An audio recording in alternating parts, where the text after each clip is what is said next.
আল্লাহ রাব্বুল আলামিন বলতেছেন, হাল আতা আলাল ইনসানি হিনুম মিনাদ দাহরি লাম ইয়াকুন শাইআম মাযকুরা।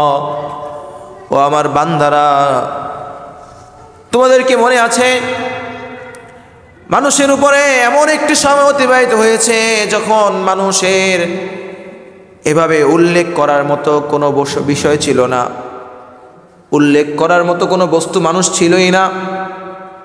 কথাটা গভীর মনোযোগ দিয়ে শুনেন।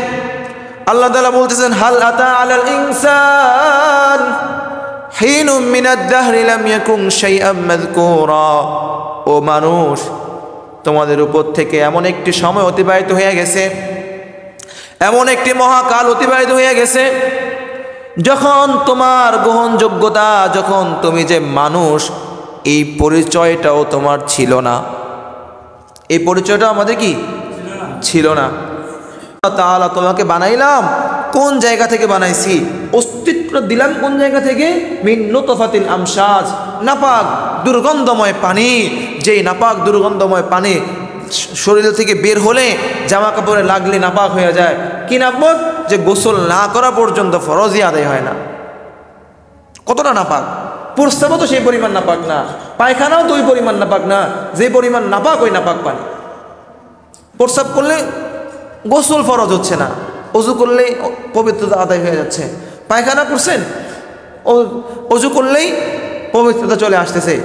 কিন্তু যেটা থেকে আমাদের সৃষ্টি সেটা কতটা নাপাক যে বের হলেই গোসল করতে হচ্ছে।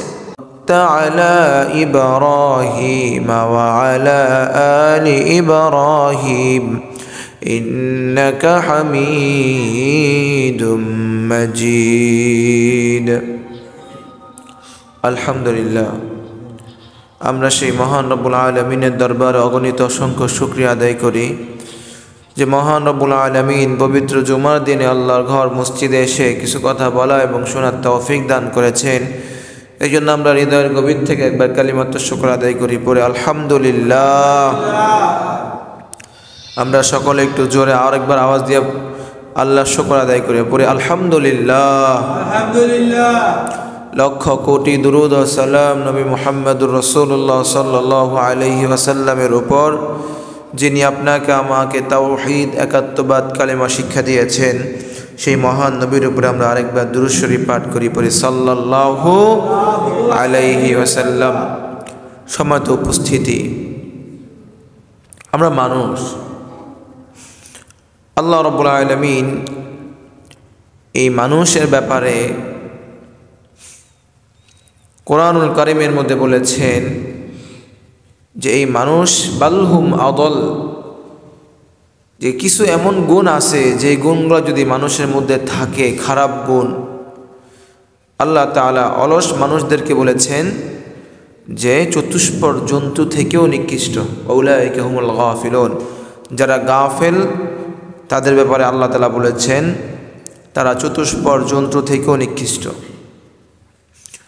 আবার আল্লাহ রাব্বুল আলামিন এই মানুষের ভিতরে এমন কিছু ভালো গুণ দিয়েছেন যে ভালো গুণগুলা মানুষ যদি অর্জন করতে পারে তো আল্লাহ তাআলা বলতেছেন তাদের মাকাম, তাদের মর্যাদা ফেরেশতাদের থেকেও বেশি। বলুন সুবহানাল্লাহ। তাহলে মানুষের ভিতরে ভালো গুণ যেমন আছে, খারাপ গুণও একই রকমভাবে বিদ্যমান। এখন সে তার ভালো গুণকে কিভাবে নিজের মধ্যে আরও বৃদ্ধি করবে আর খারাপ গুণ কেমনে বর্জন করবে সেই ক্ষমতা আল্লাহ তাআলা মানুষকে দিয়েছেন। এবার আসুন, এই খারাপ গুণের ভিতর থেকে একটি গুণের নাম হচ্ছে অহংকার। এটি গুণের নাম কি ভাই? অহংকার, গর্ব, তাকাব্বুরি। এটা মানুষকে ধ্বংস করে দেয়। মানুষকে কি করে দেয়? ধ্বংস করে দেয়।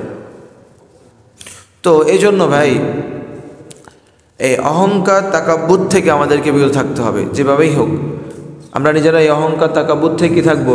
বিরত থাকবো। যেমন আমরা অনেক সময় অনেকে হেয় করি, তুচ্ছ তাচ্ছিল্য করি, কি করি না বলুন? স্বাভাবিক কারণে আমরা তুচ্ছ তাচ্ছিল্য করি যে আমরা অমুক সাহেব, আমি তমুক সাহেব। আর এভাবে যে আমরা ভেদাভেদ করি, ভেদভাব করি, আল্লাহ রাব্বুল আলামিন এটা নিষেধ করেছেন। এটা কী করেছেন বলুন? নিষেধ করেছেন। কারণ মানুষ বানিয়েছেন কে? সবাই বলুন, মানুষ বানিয়েছেন কে? আল্লাহ সুবহানাহু ওয়া তাআলা। আল্লাহ তাআলা ধনী গরিব, সুন্দর কালো পার্থক্য করতে না করেছেন। সাদা যিনি বানিয়েছেন, কালো বানিয়েছেন কে? বলুন, কালো বানিয়েছেন কে? সাদা বানিয়েছেন কে? ধনী বানিয়েছেন কে? গরিব বানিয়েছেন কে? তো ধনী যিনি বানিয়েছেন, গরিবও তিনি বানিয়েছেন, সাদা যিনি বানিয়েছেন, কালো তিনি বানিয়েছেন। অতএব আপনি সাদা চামড়া হয়েছেন, এজন্য আপনি কালো চামড়ার মানুষকে হেয় করবেন। আবার আপনি ধনী হয়েছেন, আপনি এই গরিব মানুষকে হেয় করবেন। ইসলাম এটাকে কখনো শিক্ষা দেয় না, সাপোর্ট করে না। ইসলাম ভ্রাতৃত্ববোধ শিক্ষা দেয়, ইসলাম সৌন্দর্য শিক্ষা দেয়, ইসলাম মানুষের মধ্যে মিল শিক্ষা দেয়। ইসলাম এ কথাকে কখনো সাপোর্ট করে না যে ধনী শুধু ধনী হয়ে যাবে আর গরিব শুধু গরিব থাকবে। ইসলাম এটাকে পছন্দ করে না। যার কারণে ইসলামের মধ্যে যাকাতের বিধান আছে না নাই? কথা, যাকাতের বিধান আছে না নাই? আছে যাকাতের বিধান। কেন যাকাতের বিধান দেওয়া হয়েছে? যাকাতের বিধান দেওয়া হয়েছে এজন্য যাতে করে ধনীরা তাদের সম্পদের 2.5% যাকাত দিয়ে গরিবদেরকে স্বাবলম্বী হওয়ার সেই সুযোগটা করে দেয়। কথা বুঝতে পারছেন? এই জন্য ইসলাম গরিবদের উপরে সহানুভূতির নজরে তাকায়। ইসলাম গরিবদেরকে উৎসাহ দেয়। আল্লাহ রাসূল সাল্লাল্লাহু আলাইহি ওয়াসাল্লাম বলেছেন যে ধনীদের থেকে 500 বছর আগে দরিদ্রতা জান্নাতে প্রবেশ করে। বলেন সুবহানাল্লাহ। যারা গরিব তারা ধনীদের কত বছর আগে জান্নাতে প্রবেশ করবে? 500 বছর আগে। কারণ ধনীরা হিসাব দিতে দিতে দিতে দিতে তাদের দেরি হয়ে যাবে। আল্লাহ রাসূল সাল্লাল্লাহু আলাইহি ওয়াসাল্লাম দরিদ্রতাকে পছন্দ করতেন। আল্লাহর হাবিব সাল্লাল্লাহু আলাইহি ওয়াসাল্লাম ধনী হওয়া এটাকে তেমন পছন্দ করতেন না, আবার অপছন্দ করতেন তাও নয়। কিন্তু রাসূল সাল্লাল্লাহু আলাইহি ওয়াসাল্লাম দরিদ্রতাকে বেশি পছন্দ করতেন। আল্লাহর হাবিব সাল্লাল্লাহু আলাইহি ওয়াসাল্লাম যাকে সৃষ্টি না করলে কুল কায়নাত মাখলুকাতকে আল্লাহ রাব্বুল আলামিন সৃষ্টি করতেন না, যেই নবীকে আল্লাহ রাব্বুল আলামিন এত ভালোবাসেন, যার ব্যাপারে কোরআনের মধ্যে বলেছেন রাহমাতাল লিল আলামিন শব্দ ব্যবহার করেছেন, যার আখলাকের সার্টিফিকেট দিতে যায় রাব্বুল আলামিন বলেছেন ওয়া ইন্নাকা লাআলা খুলুকিন আযীম, যার আখলাক খুলুকে আযীম। যেই নবীর ব্যাপারে আল্লাহ রাব্বুল আলামিন এত এত সুন্দর সুন্দর আয়াত নাজিল করেছেন, যেই নবীর উপরে আল্লাহ রাব্বুল আলামিন কোরআনুল কারীম নাজিল করেছেন, যেই নবীকে আল্লাহ রাব্বুল আলামিন এত ভালোবাসেন, সেই নবী পর্যন্ত ক্ষুধার্ত অবস্থায় ছিলেন কি ছিলেন না? ছিলেন কি ছিলেন না? ছিলেন। আল্লাহ রাসূল সাল্লাল্লাহু আলাইহি ওয়াসাল্লামের দরবারে জিবরাইল আমিন এসে বসে আছে, আর রাসূলুল্লাহ সাল্লাল্লাহু আলাইহি ওয়াসাল্লাম ক্ষুধার্ত অবস্থায় সামনে বসে আছে।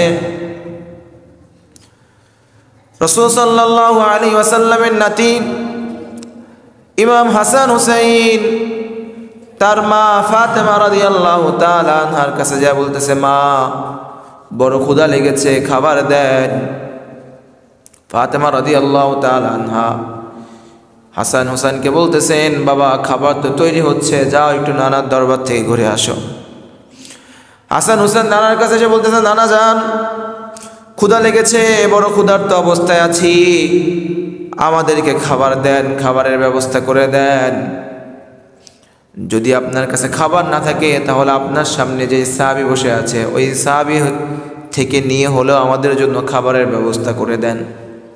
এবার বলুন, রাসূলের সামনে যিনি বসে আছেন উনি তো জিবরাইল। উনি কে? এখন জিবরাইল আলাইহিস সালাম তো সরাসরি ওনার যে আসল রূপ ওই রূপে আসতে পারে না, এই জন্য উনি রাসূলের সামনে সাহাবীদের রূপ ধরে আসতেন। কাদের রূপ ধরে আসতেন? এখন রাসূল জানে যে এটা জিবরাইল, কিন্তু রাসূলের নাতিরা তো জানে না যেটা জিবরাইল। রাসূলের নাতিরা জানে এটা কি? ফেরেশতা, সাহাবী। এবার রসুলের নাতি সাহাবী মনে করে জিবরাইল আমিনকে খাবারের জন্য চাপাচাপি করতেছে যে আপনি আমাদের জন্য খাবার দেন, আমরা ক্ষুধার্ত অবস্থায় আছি, আর কিছু হোক বা না হোক আপনি যে রসুলের দরবারে এসেছেন, হাদিয়া কি এনেছেন, হাদিয়া দেন। রসুলের নাতিরা যখন জিবরাইল আমিন কিভাবে চাপাচাপি করতেছে, জিবরাইল আমিন মনে মনে আল্লাহকে বলতেছে, আল্লাহ আমি তো জিবরাইল, আমি তো খাই না কোনো কিছু, যার কারণে আমার সাথে কোনো খাবারের জিনিসও নাই। এখন রসুলের নাতিরা আমাকে হাদিয়ার জন্য ধরছে, আমাকে খাবারের জন্য ধরেছে, এখন আমি কি করব? তারা তো মনে করতেছে আমি সাহাবী। আল্লাহ রাব্বুল আলামিন সাথে সাথে ফেরেশতাকে বললেন, ও ফেরেশতারা, তাড়াতাড়ি জান্নাতের বাগানে যাও, আর জান্নাতের বাগান থেকে এক থোরনা আঙ্গুর নাও, আঙ্গুর ফল নিয়ে তুমি জিবরাইল আমিনের পকেটের মধ্যে যা রেখে দিয়ে আসো। সুবহানাল্লাহ। আল্লাহ রাব্বুল আলামিন ফেরেশতাকে হুকুম দেওয়ার সঙ্গে সঙ্গে ফেরেশতা জান্নাত থেকে এক থোনা আঙ্গুর ফল নিয়ে জিবরাইল আমিনের কাছে এসে তার পকেটে রেখে দিলেন। আর আল্লাহ রাব্বুল আলামিন জিবরাইলকে বলল, জিবরাইল পকেটে হাত দাও, আর দেখবা পকেটের মধ্যে আঙ্গুর ফলের থোরনা আছে, এক থোকা আঙ্গুর ফল রসুলের নাতিদের হাতে দিয়া বলবা এটাই নানার জন্য হাদিয়া। সুবহানাল্লাহ। এবার জিবরাইল আমিন যখন আঙ্গুর ফল রসুলের নাতিদের হাতে উঠাইয়া দিয়া বলল এটা তোমার নানার জন্য হাদিয়া, এবার ঘটনা আরো উল্টা হয়ে গেল। রসুলের নাতিরা এবার রসুলকে বলে, দেখছেন নানা ভাই, আপনার প্রিয় সাহাবী পকেটে আঙ্গুর ফল নিয়ে বসে আছে, আপনিও ক্ষুধার্ত আমিও ক্ষুধার্ত, সে এতক্ষণ পকেটের মধ্যে আঙ্গুর ফল নিয়ে বসে আছে, কিন্তু আপনাকেও দিল না আমাকেও দিল না, অনেকবার কয়েকবার বলার পর সে আমাদেরকে আঙ্গুর ফল দিল, তাহলে আপনার এই সাহাবী ভালো নয়। এবার রাসূল সাল্লাল্লাহু আলাইহি ওয়াসাল্লাম এবার জিবরাইল আমিনের চোখের দিকে চোখে ইশারা করতেছে, ভাই জিবরাইল, তুমি তো জিবরাইল, তুমি তো ফেরেশতা, তুমি তো কোনো কিছু খাও না, তোমার কোনো কিছু খাওয়ার প্রয়োজন পড়ে না, তাহলে তোমার পকেটের মধ্যে আঙ্গুর ফল আসলো কোথা থেকে? জিবরাইল আমিন চোখের ভাষায় উত্তর দিয়া বললেন, ওগো নবী, আল্লাহ রাব্বুল আলামিন আপনার নাতিদেরকে এত ভালোবাসেন, তারা যখন আমার কাছে হাদিয়ার জন্য চাপাচাপি করলো, জোরাজোরি করলো, আল্লাহ রাব্বুল আলামিন জান্নাত থেকে সরাসরি আঙ্গুলের থোকা পাঠাইয়া দিল। সুবহানাল্লাহ। তাহলে যেই নবীর নাতিকে আল্লাহ রাব্বুল আলামিন এত ভালোবাসতেন, যেই রসুলকে আল্লাহ রাব্বুল আলামিন কত ভালোবাসতেন, যে যার গায়ে মশা মাছি বসা আল্লাহ রাব্বুল আলামিন হারাম করে দিয়েছে, সুবহানাল্লাহ, সেই নবী পর্যন্ত ক্ষুধার্ত অবস্থায় ছিলেন। ছিলেন কি ছিলেন না? ছিলেন, ক্ষুধার্ত অবস্থায় ছিলেন। সকালে ঠিক মতো খেতে পারলে দুপুরে ভরপেট খেতে পারতেন না, আবার দুপুরে খেতে পারলে রাত্রে খেতে পারতেন না। এমনও দিন গেছে যে রাসূল সাল্লাল্লাহু আলাইহি ওয়াসাল্লাম কয়েকদিন খেতে পারে নাই। রাসূলুল্লাহ সাল্লাল্লাহু আলাইহি ওয়াসাল্লাম তার প্রিয় কন্যা ফাতেমা রাদিয়াল্লাহু তাআলা আনহার ঘরে এসে বলতেছে, মা, তোমার ঘরে কি খাবার আছে? আমি তো রাসূল বড় ক্ষুধার্ত। ফাতেমা চোখের পানি ফেলায় ফেলায় বলে, বাবা, আর দীর্ঘ কয়েকদিন যাবৎ ফাতেমার ঘরের চুলার মধ্যে আগুন জ্বলে না, রান্না করার মতো কিছু নাই, আমি ফাতেমাও দীর্ঘ কয়েকদিন যাবৎ ক্ষুধার্ত আছি। রাসূলুল্লাহ সাল্লাল্লাহু আলাইহি ওয়াসাল্লাম খন্দক খনন করতেছে, মক্কা থেকে কাফেররা আক্রমণ করবে, এই জন্য সাহাবীদের পরামর্শ ক্রমে বিশ্বনবী মদিনার চতুর্পাশে খন্দক খনন করতেছে। সাহাবীরা খন্দক করতেছে, খাল খনন করতেছে। মদিনায় তো মনে হয় আমাদের মতো মাটি না পাথর, পাথরময় ভূমি। মাটি কাটা অনেক সহজ, পাথর কাটা কি সহজ? মাটির থেকে পাথর কাটা আরো অনেক কঠিন বেশি। সাহাবায়ে কেরাম পাথর কাটতেছে। কয়েকদিন যাবৎ খন্দক খনন করার পর কয়েকজন সাহাবী রাসূলের দরবারে এসে বলতেছে, ইয়া রাসূলুল্লাহ, ইয়া হাবিবাল্লাহ, দীর্ঘ কয়েকদিন যাবৎ খাবার খাই না, কোনো কিছু খাই না, লাগাতার খন্দক খনন করে যাচ্ছি, ক্ষুধার যন্ত্রণায় জান বের হয়ে যাবে অবস্থা। ইয়া রাসূলুল্লাহ, যদি কিছু খাবারের ব্যবস্থা করা যেত।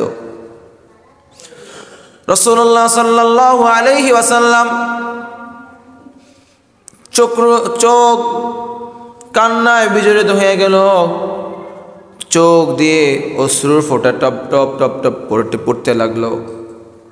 আল্লাহর হাবিব সাল্লাল্লাহু আলাইহি ওয়াসাল্লামের কান্না দেখে সাহাবীরা বলতেছে, ইয়া রাসূলুল্লাহ, ইয়া হাবিবাল্লাহ, আপনি কেন কান্না করেন? এবার রাসূল বলে, ও আমার প্রিয় সাহাবীরা, তোমরা কেউ 2 দিন 3 দিন পর্যন্ত খাবার খাচ্ছ না, কিন্তু আমি রসুলের পেটের দিকে তাকায় দেখো, আমি রসুল পেটের মধ্যে পাথর বাইদা তোমাদের সাথে আছি। তোমরা কেউ 2 দিন বা 3 দিন খাবার খাচ্ছ না, কিন্তু আমি রসুল আজ 7 দিন পর্যন্ত কোনো কিছু খাইতে পারি না। আমি রসুল আজ 7 দিন যাবৎ কোনো কিছু খাইতে পারলাম না। কেমন নেতা ছিলেন দেখে আল্লাহ। সাহাবীরা রসুলের কাছে দরখাস্ত নিয়ে আসছে যে, রাসূলুল্লাহ, আমি 2 দিন বা আমি 3 দিন খাবার খাচ্ছি না, খাবার পাচ্ছি না, ক্ষুধার যন্ত্রণায় আছি। সাহাবীরা রসুলের কাছে আরজ নিয়ে আইসা বললে, রাসূলুল্লাহ, আমাদের এই অবস্থা। রসুল কি বলতেছে? আমি আজ 7 দিন যাবৎ কিছু খাইতে পারতেছি না, আমার কাছেও খাবারের কোনো কিচ্ছু নাই, আমার মাঝে যাতে করে ক্ষুধার যন্ত্রণায় বেকা না হয়ে যায়, এই জন্য আমি পেটের মধ্যে পাথর বাইদা রাখছি। এই জন্য আমি পেটের মধ্যে কি বেঁধে রাখছি? পাথর বেঁধে রাখছি। কেমন নেতা ছিলেন আমাদের নবী, যে নিজে 7 দিন পর্যন্ত খায় নাই। আর বর্তমান সময় আমাদের নেতাদের অবস্থা কেমন?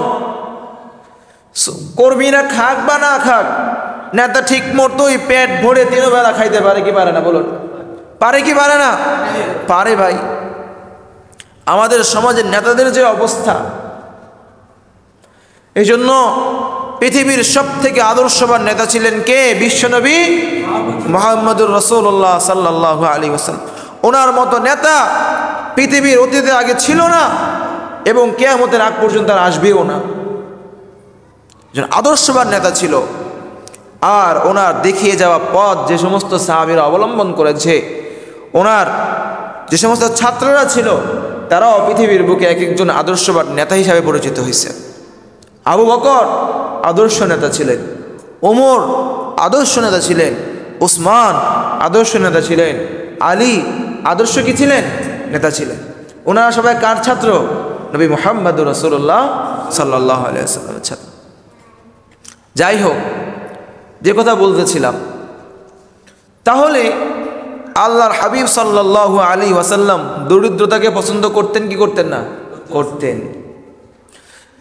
জিবরাইল আমিন এসে বলতেছে, ইয়া রাসূলুল্লাহ ওয়া ইয়া হাবিবাল্লাহ, আপনার দরিদ্রতা, আপনি তো অনেক কষ্ট পাচ্ছেন।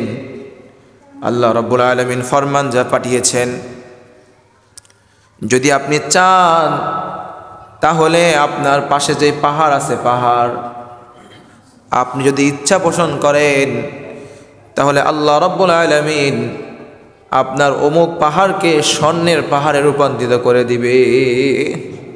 যদি আপনি চান তাহলে আল্লাহ রাব্বুল আলামিন পাহাড়কে কি করে দিবে?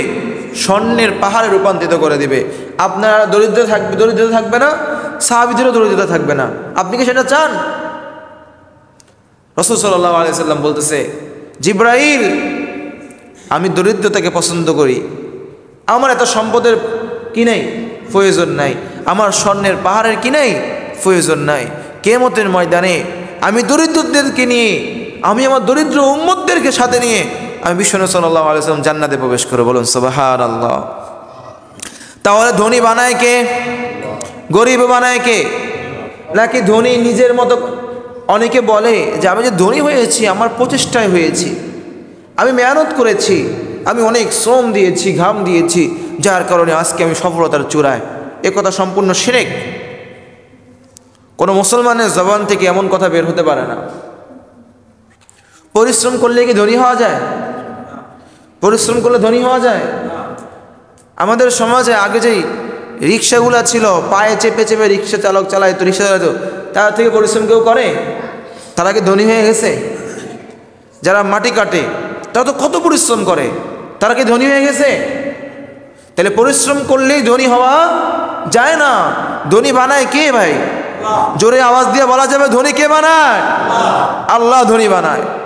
বান্দার কোনো ক্ষমতা নাই ধনী হওয়ার, বান্দার কোনো ক্ষমতা নাই ধনী হওয়ার। বান্দা চাইলেই ধনী হতে পারবে না। আল্লাহ যাকে চাবেন তাকে কি দিবেন? ধনী বানাবেন, সম্পদ দিবেন। আবার গরিব, এটাও কে বানিয়ে দেন? আল্লাহ বানিয়ে দেন। এই জন্য যারা গরিব হয়েছেন, যাদের আর্থিক অসচ্ছলতা অবস্থায় আছেন, তাদেরও শেকায়াত করার কোনো সুযোগ নাই। তারা সবর করবে। কি করবে? সবর করবে। যদি সবর করতে পারে তাহলে রাসূল বলছেন, দরিদ্ররা, গরিবেরা ধনীদের 500 বছর আগে জান্নাতে যাবে। কখন? যদি সে তার দরিদ্রদের উপরে সবর করতে পারে।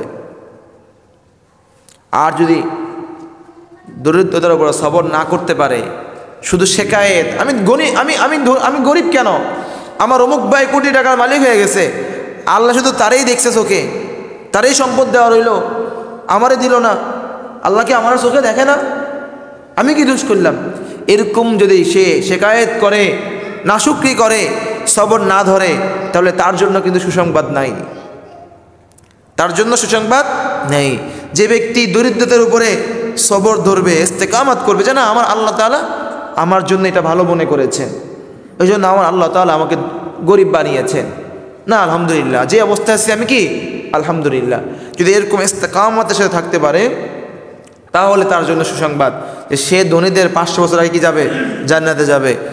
আর ধনীদের ব্যাপারেও সুসংবাদ আছে।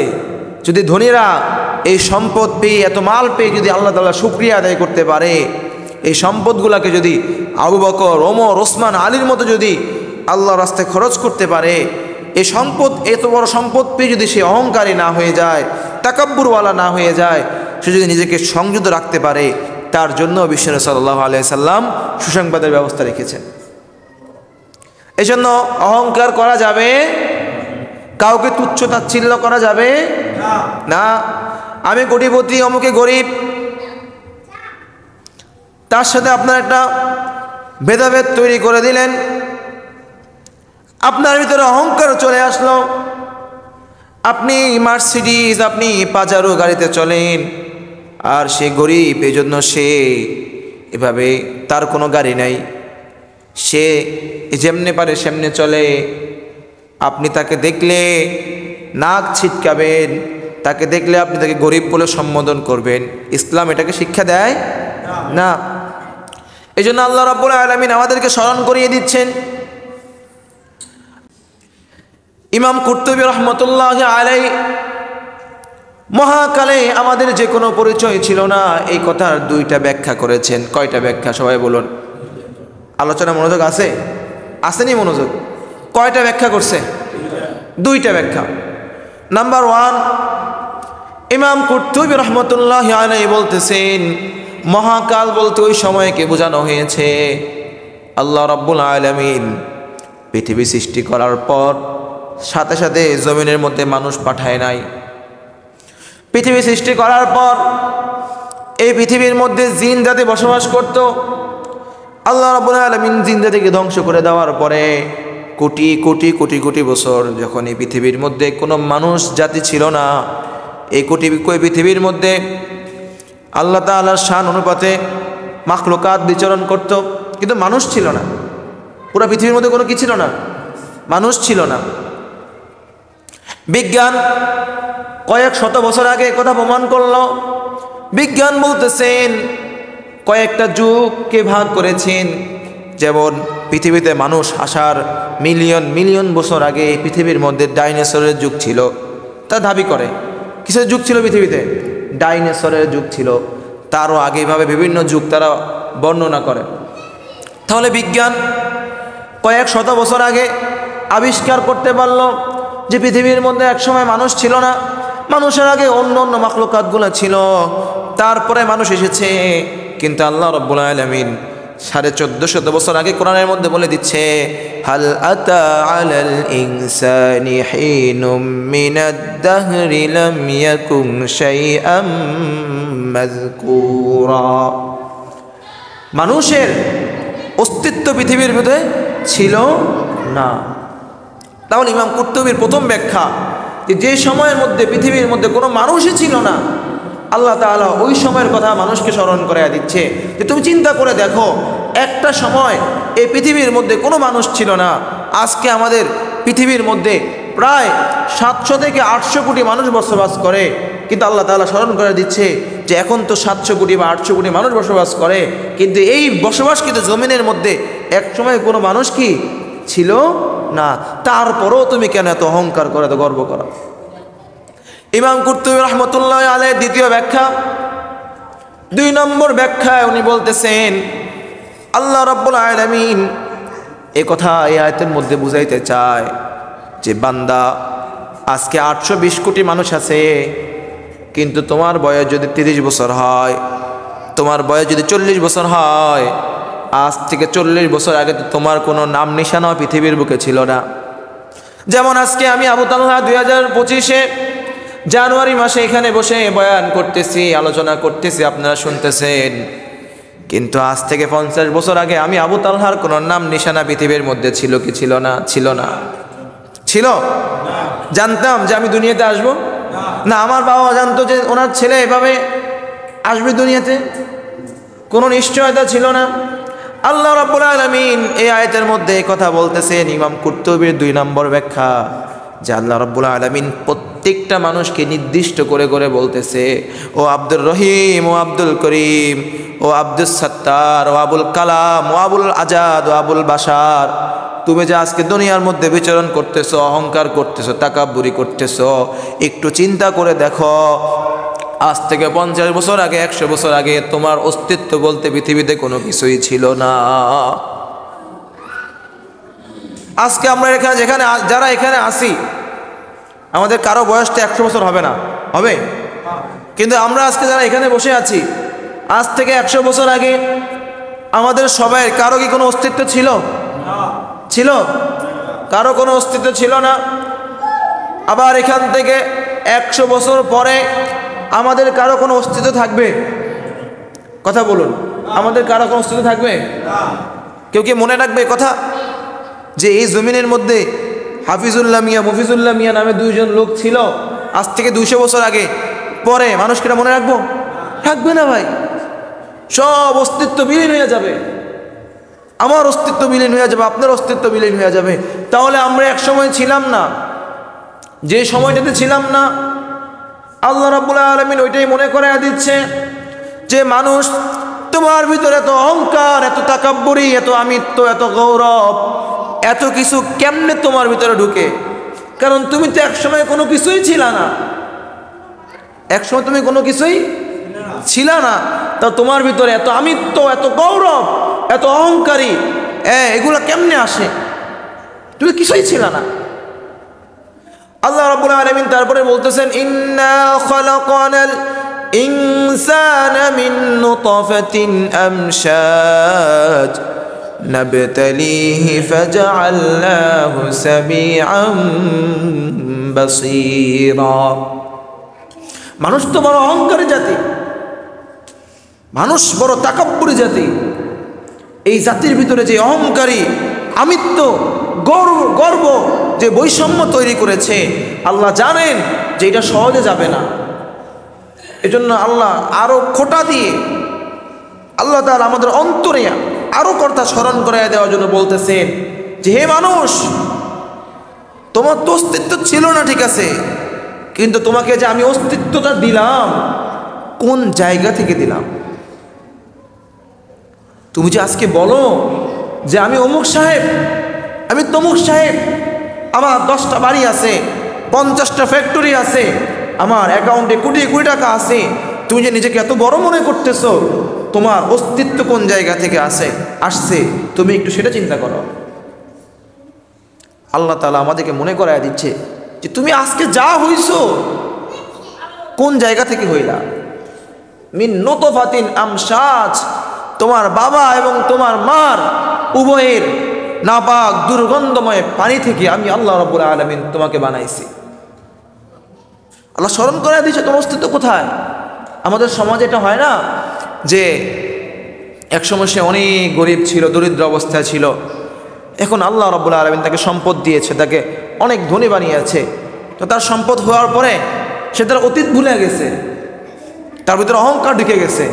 তখন মুরব্বীরা বলে যে বেটা তো ছোটকাল দেখছিলাম তুই কি করে ভাত খাইছিস, বলে কি বলে না, মনে করায় দেওয়ার জন্য যে তোর এই অহংকারে তোর সাজে না, তোর এই অহংকারে তোর মানায় না, তুই অতীতে কি ছিলি, তোকে এখন আল্লাহ তাআলা সম্পদ বানাইছে। তো এটা কেন বলে, যেন অহংকার তার মানাচ্ছে না এটা বোঝানোর জন্য। যদি এমন কথা বলা ঠিক নয়, কাউকে খোঁটা দিয়ে কথা বলা এটা মানুষের পক্ষে, অন্য মানুষের ক্ষেত্রে সাজে না, এটা রব্বের আল্লাহ তাআলার ক্ষেত্রে সাজে, এটা রবের শান। আল্লাহ তাআলা চাইলে বলতে পারেন, কিন্তু কোনো মানুষ বলতে পারবে না, কেউ কাউকে খোঁটা দিয়ে কোনো কথা বলতে পারবে না। তো আল্লাহ তাআলা মানুষকে স্মরণ করিয়ে দিচ্ছে